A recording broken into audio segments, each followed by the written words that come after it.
사도행전 강의 첫 번째 시간입니다. 예수님의 승천이라는 제목으로 함께 말씀 나누도록 하겠습니다. 여러분들 어떠한 소망을 품고 살고 계신가요? 내가 이 소망을 가지고 열심히 살아야지라는 마음을 가지고 계시죠? 학교를 들어가기 원하는 분들 있고 여러 가지 이루고자 하는, 성취하고자 하는, 성공하자는 마음들이 있죠. 근데 여러분들 그 소망이 결국 우리의 사명을 만드는 거 아시죠? 그 소망이 있기 때문에 우리가 살아간다, 사명이 있다. 그건 뭐냐? 학교를 들어가기 원하면은, 학교를 들어가는 게 소망이면은 공부를 하는 게 사명인 거죠. 그리고 직장에 다니는 게 직장에서 본인이 하시는 일에서 성공하기 원하면은 일을 열심히 하는 게 사명인 거죠. 자녀들이 잘하는 것이 소망이면은 자녀들을 잘 양육하는 것이 사명이죠. 그렇듯이 우리의 삶이 어떤 소망이 있기 때문에 사명을 가지고 살아가는 것이다.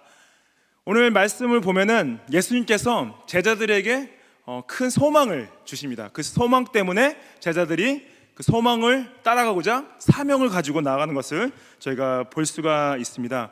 사도행전 1장 1절 말씀에 데오빌로여, 내가 먼저 쓴 글에는 무릇 예수께서 행하시며 가르치기 시작하신부터 라고 써 있습니다.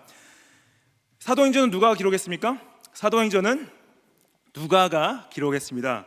누가가 직업은 의사였어요. 근데 직업이 의사였는데 예수님을 만나고 직종이 바뀌었습니다. 신학자로서, 역사가로서, 또한 선교사로서 사역을 하는 가운데 특별히 사도 바울이 2차 선교 여행을 하는데 같이 동행을 했고요. 또 3차 여행하는데도 같이 동행을 했습니다. 그리고 또 베드로와도 함께 사역했던 것을 성경이 기록을 하고 있습니다. 이 누가가 이 기록을 하는 가운데 특별히 또 사도 바울이 로마에 첫 번째 갇혔을 때, 감옥에 갇혔을 때랑 두 번째 또 감옥에 갇혔을 때도 함께 했으면 저희가 지난주에 제가 말씀을 드렸었는데요. 사도행전이 언제 기록되어졌냐? 사도행전이 기록한 연대는 학자들이 보기에는 61년에서 62년 사이로 보고 있습니다. 그 이유는 뭐냐면 63년 이후에 로마에 굉장히 큰 불이 나요. 불이 나고 그 불을 낸 것을 그 로마 황제가 기독교인들이 불을 냈다고 누명을 씌웁니다. 그로 인해서 기독교에 큰 박해가 시작이 돼요. 근데 그 로마의 불이 난 사건과 또한 박해가 시작된 사건은 사도행전이 기록을 하고 있지 않기 때문에 그 사건 이전의 기록으로 보고 있습니다.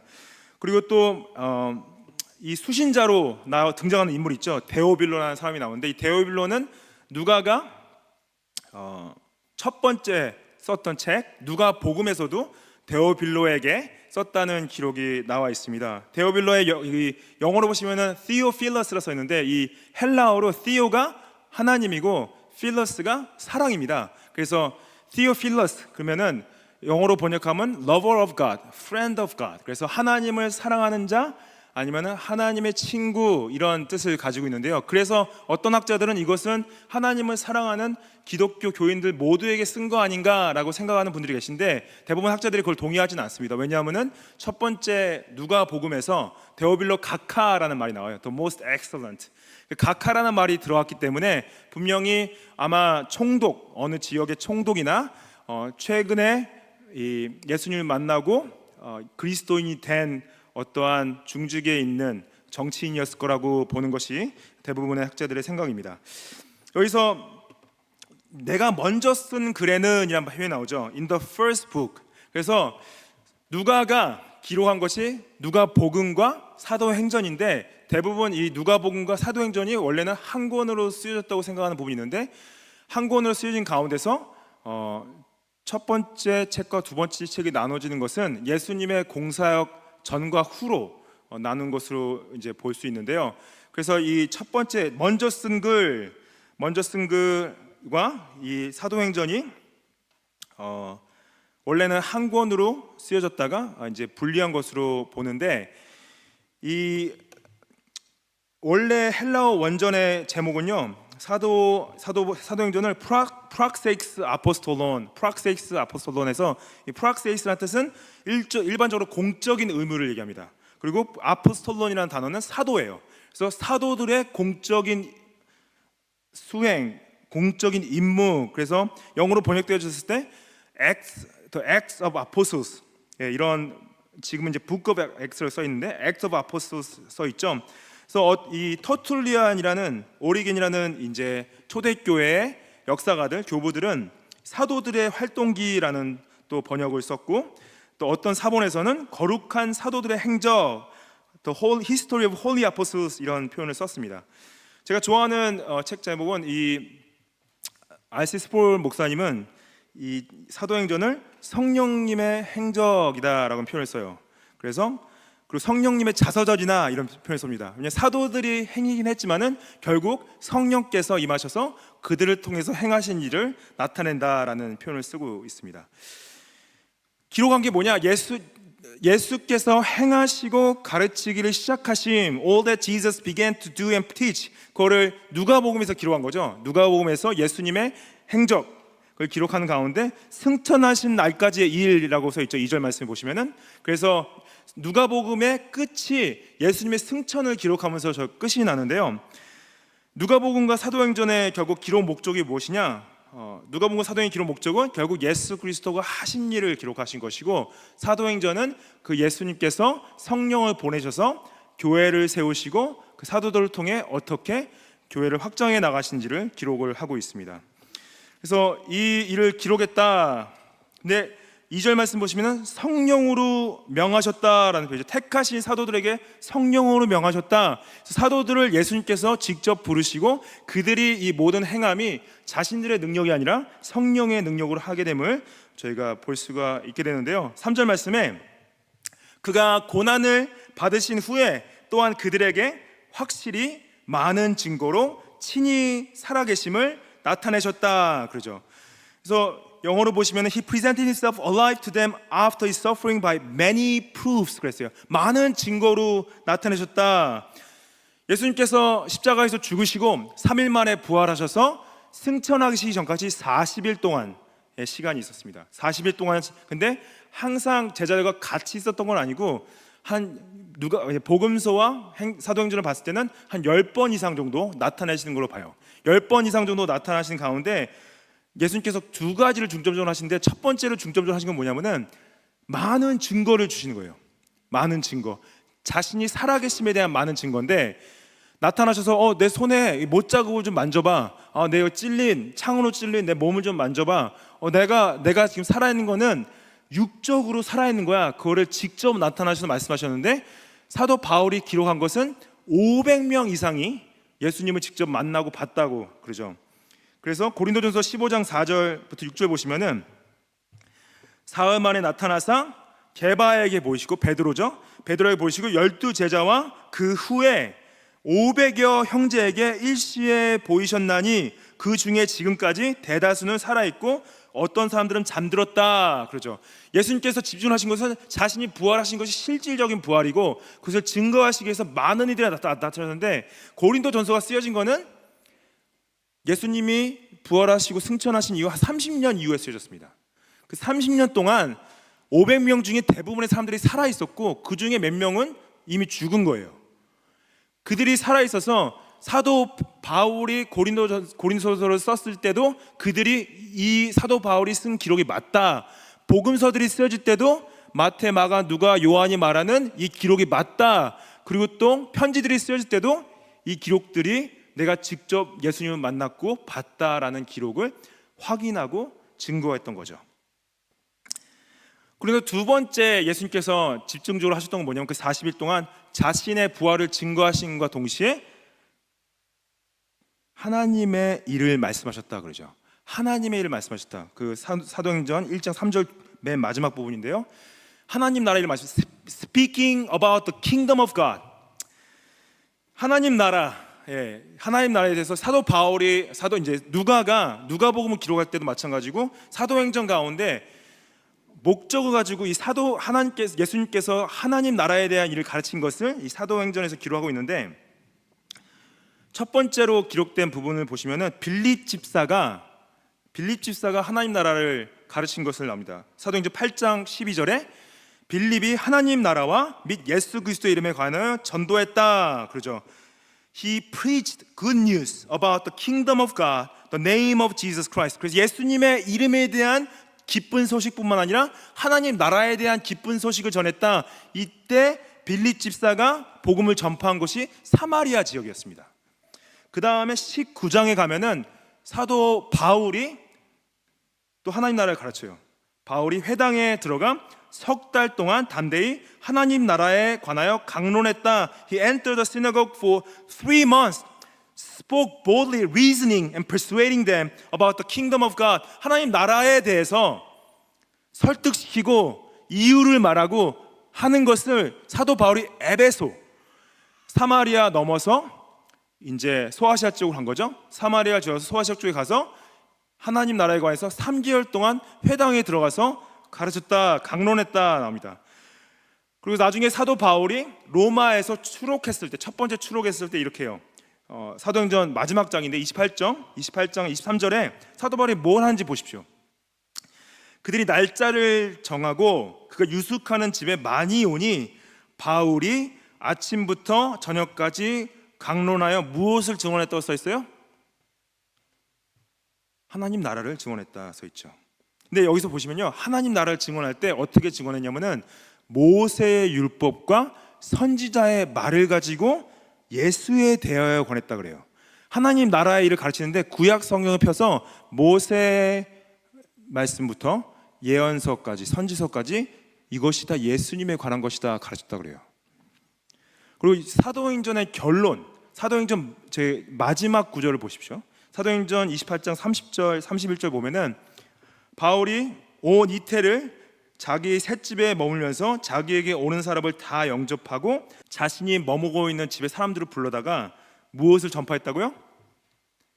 하나님 나라를 전파하고 주 예수 그리스도에 관한 모든 것을 담대하게 거침없이 가르쳤다. Proclaiming the kingdom of God, teaching about the Lord Jesus Christ with all boldness and without hindrance. 그래서 바울이 이 누가가 사도행전을 마칠 때 결론으로 사도 바울이 하나님 나라를 강론하고 가르치는데 완전히 집중하고 있는 것으로 사도행전을 마칩니다.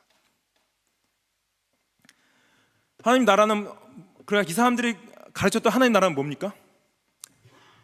하나님 나라의 메시지가 뭐예요? 하나님 나라가 무엇입니까? 물어보면 어떻게 합니까? 하나님 나라, 여러분 나라에 대해 제가 설명드린 적 있죠. 나라는 기본적으로 3가지 구성 요소가 필요합니다. 첫 번째는 왕이 있어야 되고, 그다음에 백성이 있어야 되고, 그다음에 영토가 있어야 됩니다. 주권이 있어야 되고요. 그다음에 사람들이 있어야 되고, 영토가 있어야 되는데, 하나님 나라는 뭐냐면요, 하나님 나라는 예수님이 왕 되시는 나라예요. 단순합니다. 예수님이 왕 되시는 나라. 그리고 그 가운데 하나님 나라에 들어오시는 사람은 누구냐? 예수님을 믿는 사람들은 누구나 다 하나님 나라에 들어올 수 있습니다. 그래서 하나님 나라의 백성은 누구예요? 예수님을 믿는 모든 사람들. 그럼 하나님 나라의 영토는 어디입니까? 하나님 나라의 영토는 하나님이 주권으로 다스리시는 하나님의 백성들이 모인 곳이에요. 하나님 나라의 백성들이 모인 곳. 그래서 교회의 정의는 하나님의 백성들이 모인 곳입니다. 여기가 하나님 나라예요. 여러분들, 하나님 나라를 구약에서 이제 사도 바울이 설명했는데 창세기부터 말라기까지에 나오는 내용도 하나님 나라에 대한 설명이다. 특별히 예수님 왕 되신 말하는데 가장 중요한 질문이 뭐냐면은 누가 왕이냐는 거예요. 누가 왕이냐? Who is the king? 하나님은 자신의 백성의 왕이 되길 원하셨어요. 그래서 아담과 하와를 창조하시고 아담과 하와의 왕되심을 드러내셨습니다. 어떻게 드러내셨냐? 이게 동상 중앙에 있는 선악과가 있는데 이것을 모든 동산에 있는 나무를 먹되 여기에 열매는 먹지 마라. 이것을 먹지 않는 것이 나의 왕됨을 드러내는 것이다. 그런데 이것을 먹는 것은 나의 왕됨을 무시하고 거부하는 것이다. 그렇죠? 그래서 아담과 하와가 한 게 뭡니까? 나는 하나님을 더 이상 나의 왕으로 받아들이고 싶지 않고 나의 인생의 주인은 내가 왕이 되기 원해. 그래서 그 선악과를 따먹은 거죠. 근데 이 죄가 들어오고 나서 우리 모두가 그 죄성을 가지고 태어났는데, 그래서 구약 전체의 내용이 뭐냐면요, 이 하나님의 백성들이 하나님을 왕으로 인정하지 않고 자신들의 왕 되기 원하는 내용입니다. 근데 지금도 똑같아요, 여러분들. 우리가 우리 자신의 왕 되기 원해요. 예수님이 나의 삶의 주인 되고 하나님이 나의 삶의 왕 되시기 원치 않고, 나의 삶의 주인은 내가 되기 원하고, 나의 운전자석에는 내가 앉아 있기 원하죠. 근데 진정한 여러분들 하나님 나라의 축복은 무엇이냐? 하나님 나라의 축복은 더 이상 내 삶의 주인이 내가 아니라 예수 그리스도가 왕 되실 때 진정한 하나님 나라에 들어와서 그 주님의 다스림 가운데 거하는 것이 진정한 축복이라고 말씀하시는 겁니다. 왜 이게 진정한 축복이냐면요, 여러분들 모르셨겠지만은 나의 삶의 주인이 나인 줄 알았을 때에도 결국에는 내가 나를 다스리고 있는 것이 아니라 우리는 사단의 권세 가운데 있었어요. 사단이 우리를 다스리는 가운데 우리는 우리의 죄와 사망의 권세 가운데서 붙잡혀 있었습니다. 그리고 계속 그것을 내 삶의 주인 나라고 생각하면서 그 사단의 권세 가운데 있던 거죠. 근데 예수님이 하신 건 뭐냐? 예수님이 인간의 몸을 입고 오셔서 십자가의 죽으심으로 부활하셔서 사단의 권세를 이기시고 죽음을 이기시고 우리의 죄에 대한 문제를 해결해 주심으로 말미암아 그를 믿는 믿음으로 우리가 그분을 우리 삶의 주인으로 받아들이고 그분을 왕으로 섬길 때 그 하나님 나라에 들어올 수 있는 특권과 영광과 축복을 허락하신다는 거죠. 자유케 하신다는 거예요. 여러분들 이 특권을 누리시고 영광을 받으십시오. 예수님을 삶의 주인으로 받아들이십시오. 더 이상 나의 삶의 주인이 내가 아니라 예수 그리스도가 나의 삶의 왕 되시고 머리 되심을 믿으십시오. 그럼 우리가 진정한 이 사단의 권세로부터 자유하게 되고 이 사망의 권세와 죄의 사슬로부터 자유함을 누리실 수 있습니다. 예수님을 믿으십시오.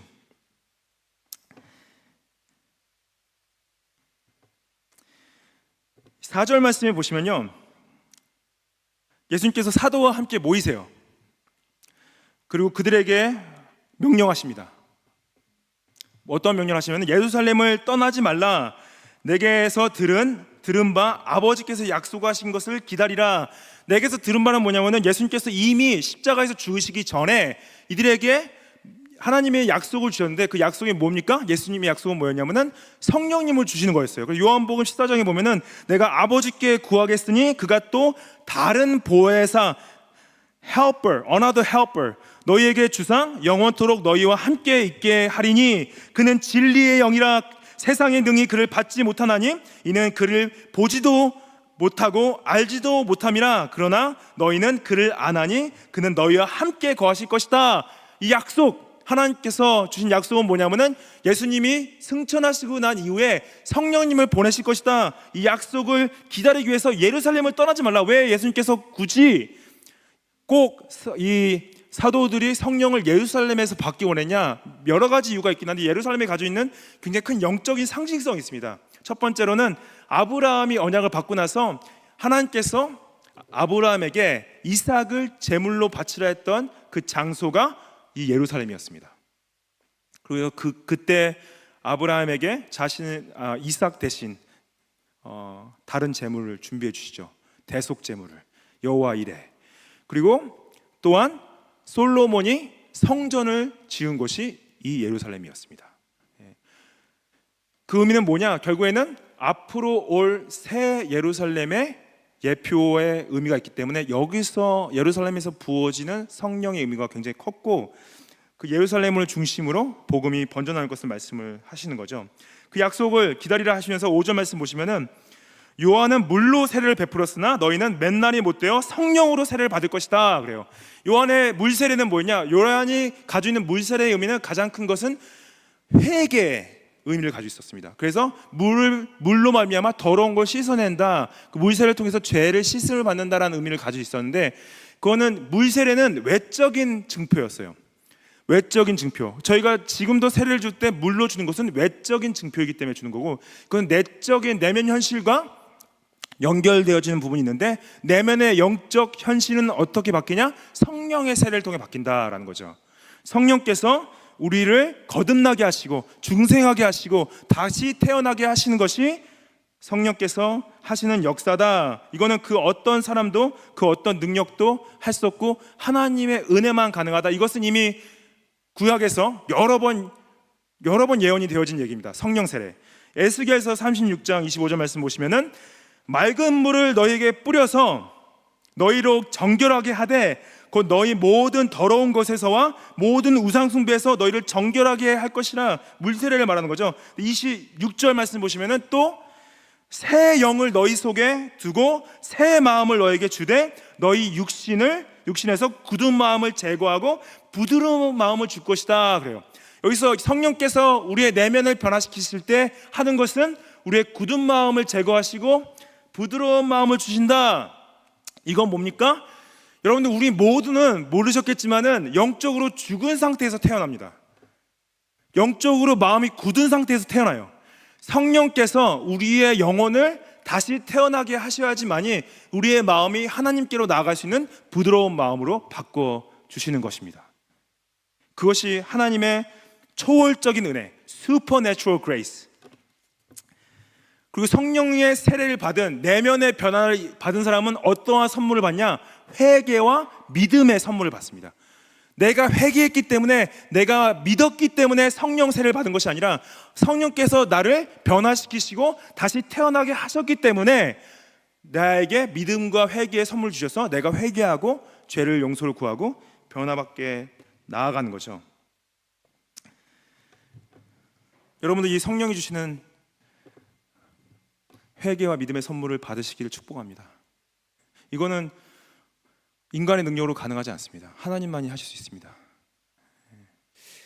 그래서 기도합니다. 여러분들, 모든 분들이 이 성령의 세례를 받으시길 기도합니다. 그리고 우리가 안 믿는 분들을 바라보시면서, 안 믿는 가족분들과 친구분들을 바라보시면서 우리가 기도할 수밖에 없는 건 뭐냐면요, 우리가 복음을 전해도 그들이 받아들이지 않고 예수님의 말씀을 거부하는 이유는 성령께서 역사하셔야 하기 때문에, 성령께서 역사하셔야지만이 그들의 내적인 변화를 통해서 믿음을 고백하고 죄를 용서를 구하는 거죠. 그건 인간의 능력이 아닙니다. 여러분들, 제자들이요, 이 예수님의 명령을 듣고 궁금한 게 있었어요. 자, 보십시오. 여러분들, 지금 딱 이 순간 예수님이 여기 나타나셨어요. 여기 나타나셨어요. 그럼 여러분들 예수님께 무엇을 물어보고 싶으세요? 질문이 있으십니까? 좀 당황스럽게 하겠지만은, 왜 갑자기 나타나셨지? 나타나셨어요. 뭘 물어보고 싶으세요? 예수님, 왜 나를 이런 얼굴로 만드셨나요? 아니면 아무도 안 한두 분 웃으셨습니다. 감사합니다. 왜 나의 삶을 이렇게 만드셨나요? 와보겠어요. 어떤 질문을 하시겠어요? 제자들에게도 그 마음 가운데 진짜 이거는 꼭 물어봐야 되겠다, 이 질문이 있었습니다. 예수님을 만나면은 이 질문을 꼭 해야 되겠다. 그 질문이 6절에 나옵니다.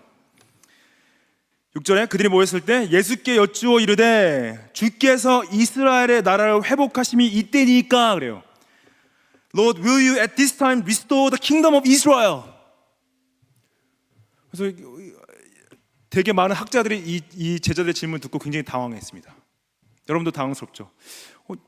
지금 부활하시고 승천하기 지금 일보 직전인데 이걸 물어본다고? 이스라엘을 언제 회복하시지? 언제? 근데 이게 지금 여러분도 아시죠?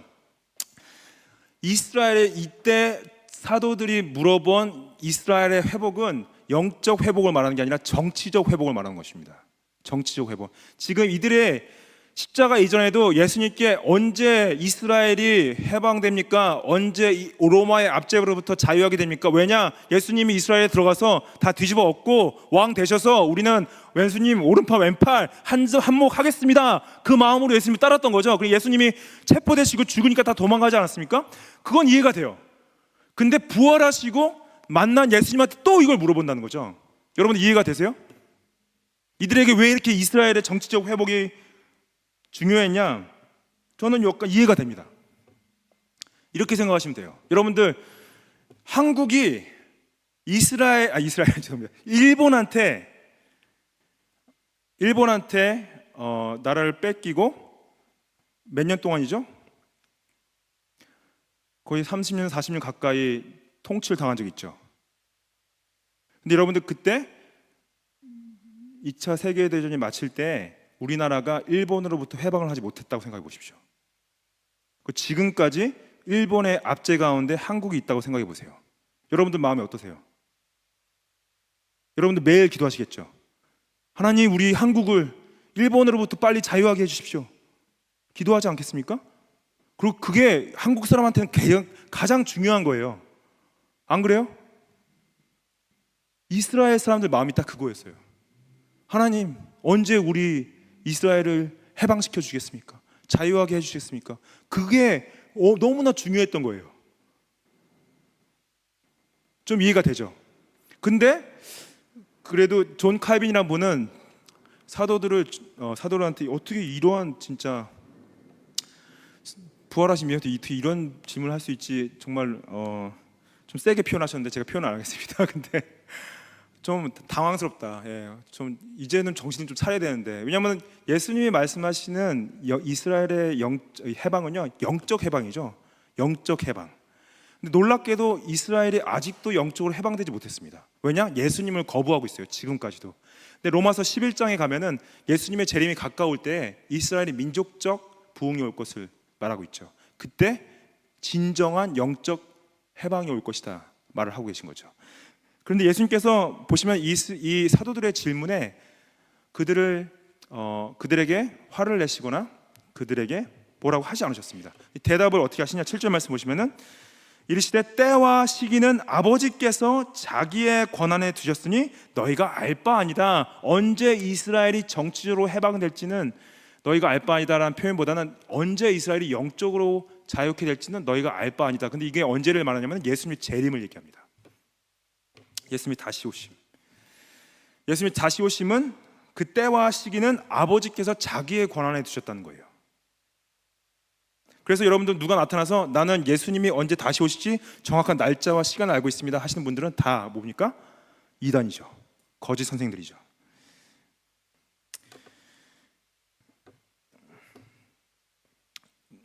그 8절 말씀에 오직 성령이 너희에게 임하시면 너희가 권능을 받고 예루살렘과 온 유대와 사마리아와 땅끝까지 이르러 내 증인이 되리라 하시니라. 그러죠.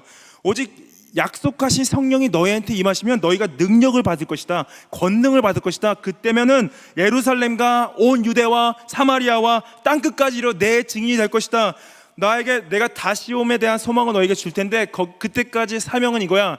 예루살렘에서 복음을 전하고 그리고 유대 땅에서 복음을 전하고 사마리 땅에서 복음을 전하고 나아가서 땅끝까지. 여러분들 예루살렘은 도시죠. 유대 땅은 그 주예요. 그리고 사마리아 땅은 나라입니다. 그리고 나아가서 열방은 다른 나라들을 말하는 거죠. 그래서 이건 뭐냐? 너에게 성령을 받으면은 멜번과 빅토리아와 호주와 다른 나라까지 가서 복음을 전할 거야. 내 증인이 될 거야 말씀을 하시는 거죠. 이 내 증인이 된다. You will be my witnesses. 이것이 여러분들 예수님의 지상명령입니다. The Great Commission. 내 증인이 될 것이다. 여기서 보면은 예수님의 증인에 대한 특징은 첫 번째 뭐냐면요, 증인의 특별한 특징은 자신의 능력을 의지하지 않고 성령의 능력을 의지하는 사람들입니다. 자신의 능력을 의지하지 않고 성령의 능력을 의지하는 사람들. 두 번째 특징은 뭐냐면은 그들의 사명은 예수님을 증거하는 것이 목적입니다. 예수님을 증거하는 것, 특별히 예수님의 죽으심과 부활하심과 승천하심과 다시 오심, 예수님을 통한 구원, 예수님의 왕되심, 하나님의 나라를 증거하는 거죠. 그리고 이 세 번째 특징은 뭐냐면은 사명이 지리적인 점진성이 있습니다. 지리적인 점진성은 뭐냐면은 유대에서 물론 핍박을 받고 흩어지긴 하지만은 유대에서 예루살렘과 유대와 사마리아와 땅끝까지 나아가는 지리적인 것이 있죠.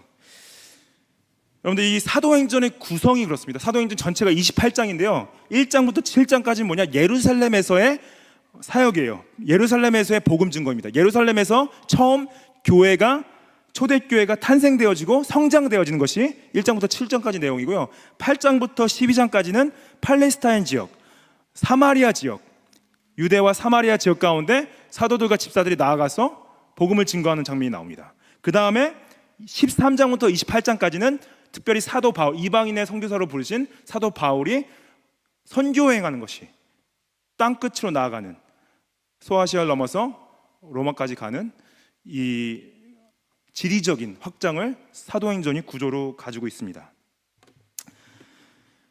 여러분들 제가 재직 세미나에도 말씀을 드렸는데 제가 오클랜드에서 이제 이민 생활을 15년 정도 했습니다. 오클랜드, 뉴질랜드 오클랜드 15년 정도 생활하는데 그때 당시 오클랜드에 제가 있을 때가 떠나기 전에만 해도 한인교회를 한 200개 정도로 봤어요. 그때 한 교민을 3만 정도로 봤는데 200개 정도, 지금 한 150개 정도로 줄었다고 그래요. 예. 그래서 제가 그때 무슨 생각이냐면 참 교회가 좀 많지 않나, 한인교회가 이렇게 많아도 괜찮나, 교회가 막 갈라져 또 생겨나고 또 목사님도 오셔서 더 세우고, 예, 그런 생각이 좀 들었습니다. 그리고 나서 제가 시드니로 이제 결혼하고 나서 시드니로 갔죠. 시드니에서 13년 정도 이민 생활했습니다. 14년 동안 있는데 지금 이제 작년에 이제 멘토링 컨퍼런스 가서 거기 목사님들 말씀 물어보니까 지금 현재 시드니에 있는 한인교회 숫자가 셀 수 있는 것이 400개라고 합니다. 400개. 예. 그럼 더 있는 거죠. 그리고 큰 교회들은 교인들 숫자가 한인교회 교인들 숫자가 2,000명, 3,000명 되는 교회들이 있습니다. 시드니에는. 여러분들 멜번에는 한인교회가 몇 개인 것 같아요? 여러분들 세보신 적 있어요 혹시? 멜번 서부 지역에는 교회가 몇 개인지 분명히 아시죠? 동부에는 몇 개가 있습니까? 제가 모르겠어요. 제가 세보려고 했는데 20개가 안 돼요. 세보려고 했는데. 예. 그래서 제가 처음으로 이민 생활하면서 교회가 너무 없다 그런 생각을 했고, 지금 저희 교단뿐만 아니라 다른 교단들도 교회가 다 줄고 있습니다. 문을 닫고 있습니다. 교인들이 줄고 있어요. 전체적인 트렌드입니다. 그래서 여러분들 동쪽에 가면은 텅텅 비어있는 교회들 많아요. 그래서 무슨 생각이 들었냐면은 교회가 더 생겨야 되지 않나. 그래서 저희가 재직 세미나 때 그런 말씀 드렸죠. 매번 서부교회가 더 성장하셔서 교회를 더 개척하셨으면 좋겠다. 그런 말씀을 좀 드렸습니다. 여러분들 우리가 땅 끝까지 증이 되는 것, 제가 이제 이번 그 상반기에는 답사를 좀 가려고 그래요. 단기 선교 답사. 그래서 말레이시아를 답사를 다녀오고 원주민 선교 답사를 다녀오려고 합니다. 그래서 하반기에는 저희가 방향을 잡고 단기 선교팀을 만들어서 단기 선교를 가려고 그래요. 여러분들 제가 이 말씀 왜 드리냐면은 마음으로 기도하시면서 준비하시고 단기 선교를 우리가 나아갈 때 함께 하셨으면 좋겠습니다. 기도하시고 마음을 준비하십시오. 9절 말씀에 이 말씀을 마치시고 그들이 보는데 올려져 가시니 구름이 그를 가려 보이지 않게 하더라 그러죠. 이 예수님께서 이제 승천하셨어요. 승천하시는데 구름이 그를 가렸다. 이것이 굉장히 중요한 표현입니다. 그냥 물론 이제 자연 현상의 구름일 수 있겠지만은 성경에 나오는 구름이 가지고 있는 의미는 뭐냐면은 하나님의 임재, 하나님의 영광, shekinah glory, 하나님의 임재하신. 그래서 특별히 모세에게 시내산에서 나타나셨을 때 모세에게 나타나셨을 때 구름이 깔리죠. 그리고 또 성막을 만드셨을 때 성막에 구름으로 shekinah glory가 나타나죠. 성전이 지어졌을 때, 솔로몬의 성전이 지어졌을 때도 하나님의 영광이 구름으로 임재하심을 드러내시죠.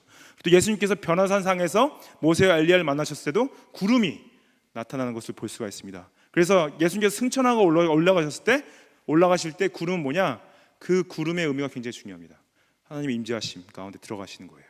그리고 중요한 거는 그 구름을 타시고 다시 오신다는 부분을 얘기합니다. 이 올라가실 때 10절 말씀에 제자들이 자세히 하늘을 쳐다보고 있다.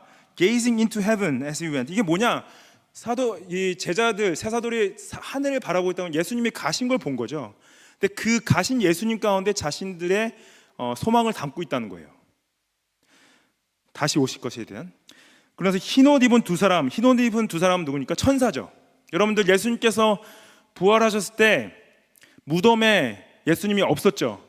무덤에 그 요한복음에 보면은 누가 있었습니까? 천사가 있었죠. 천사가 예수님이 누우셨던 머리, 맡에, 발에 있었죠. 그것이 그 모양 자체가 그 언약궤와 똑같은 모양을 가지고 있죠. 그리고 나와서 또 밖에서도 천사들을 만나죠. 두 명을. 두 명의 의미는 뭡니까? 두 명의 의미는 증인에 대한 의미입니다. 한 사람 이상 두 명이 증인이 될 수 있는 부분. 그래서 나중에 요한계시록 11장에 가면은 교회를 두 사람으로 상징하면서 표현하는 부분이 나옵니다. 11절 말씀에 이르시되 갈릴리 사람들아 어찌하여 서서 하늘을 쳐다보느냐? 너희 가운데서 하늘로 올려주신 이 예수는 하늘로 가심을 본 그대로 오시리라 그래요. 너희들이 지금 봤던 그 장면 자체에서 역사적 그 사건 가운데 예수님이 역사적으로 다시 오실 것이다 라는 거죠.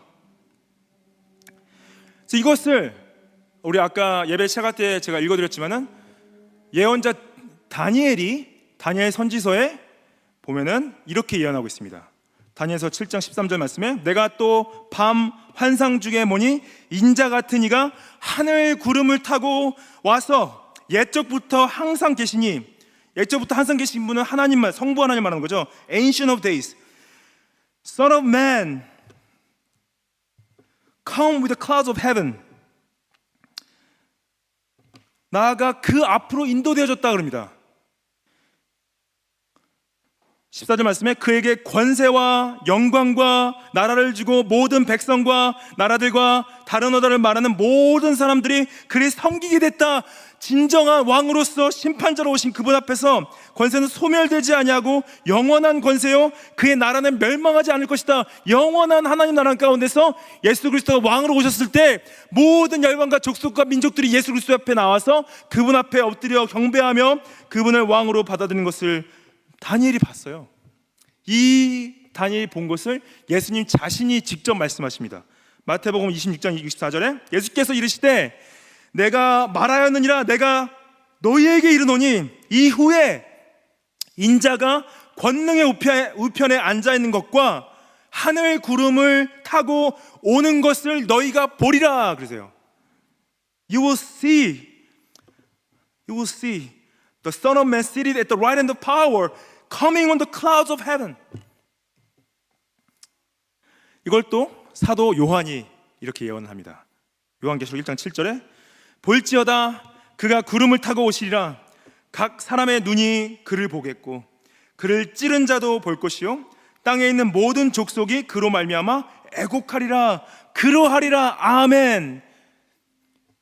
All tribes of the earth will wail on account of him. 왜 웁니까? 왜 우냐면요, 예수님을 거부하고 그를 믿지 않은 것 때문에 괴로워서 우는 것이죠. 하지만은 예수님을 믿고 신뢰하고 그분 앞에 나온 모든 사람들은 그 안에 진정한 기쁨과 회복과 자유와 해방을 누리게 되면서 하나님을 찬양하고 예배하게 될 것을 말씀을 하시는 거죠. 여러분들 어디에 소망을 두고 살고 계십니까? Where is your hope? 어디에? 이 땅에선 여러분들 이 땅의 소망이 중요하긴 하지만은 영원하지 않습니다. 우리 영원한 소망, 산 소망은 예수 그리스도의 다시 오심과 새 하늘과 새 땅이 임함으로 새 예루살렘이 임해서 하나님과 완벽한 교제권 가운데 그분의 천국으로 들어가는 것이 우리의 진정한 산 영원한 소망입니다. 여러분들 이걸 믿으십시오. 여기에 소망을 두십시오. 이 땅에서 사단에게 속아 그 유혹에 넘어가서 엉뚱한 곳에 삶을 낭비하지 마시고 진정한 산 소망 가운데 영원한 관점을 가지고 하루하루 주님과 동행하시면서 주님의 복음을 증거하는 우리 매번 서부교회 되시기를 축복합니다. 같이 기도하시겠습니다.